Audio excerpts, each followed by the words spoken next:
So when we begin a search, many times our clients will include an internal candidate.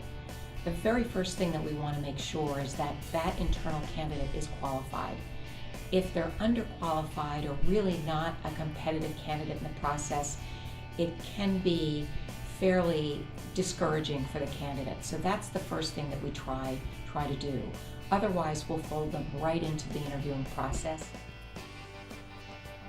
It's really important from our perspective that we treat the internal candidate the exact same way we treat an external candidate.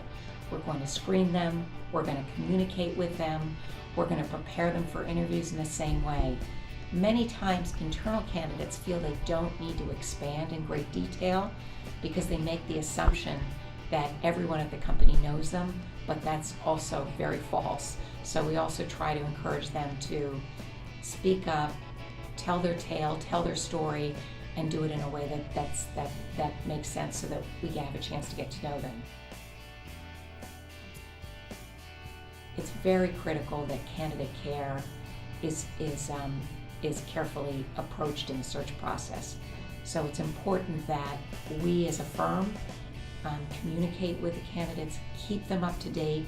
They want to be treated fairly, and frankly, an internal candidate will become very discouraged and sometimes disheartened if they are treated in an unfair way.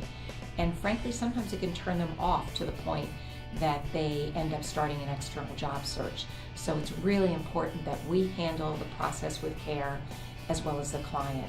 So the client, it's very important to them if they do not get the position, that they handle that conversation in a timely basis and one that's done as sensitively as possible, and perhaps even turning it into a coaching session of what they can do in order to advance in the company.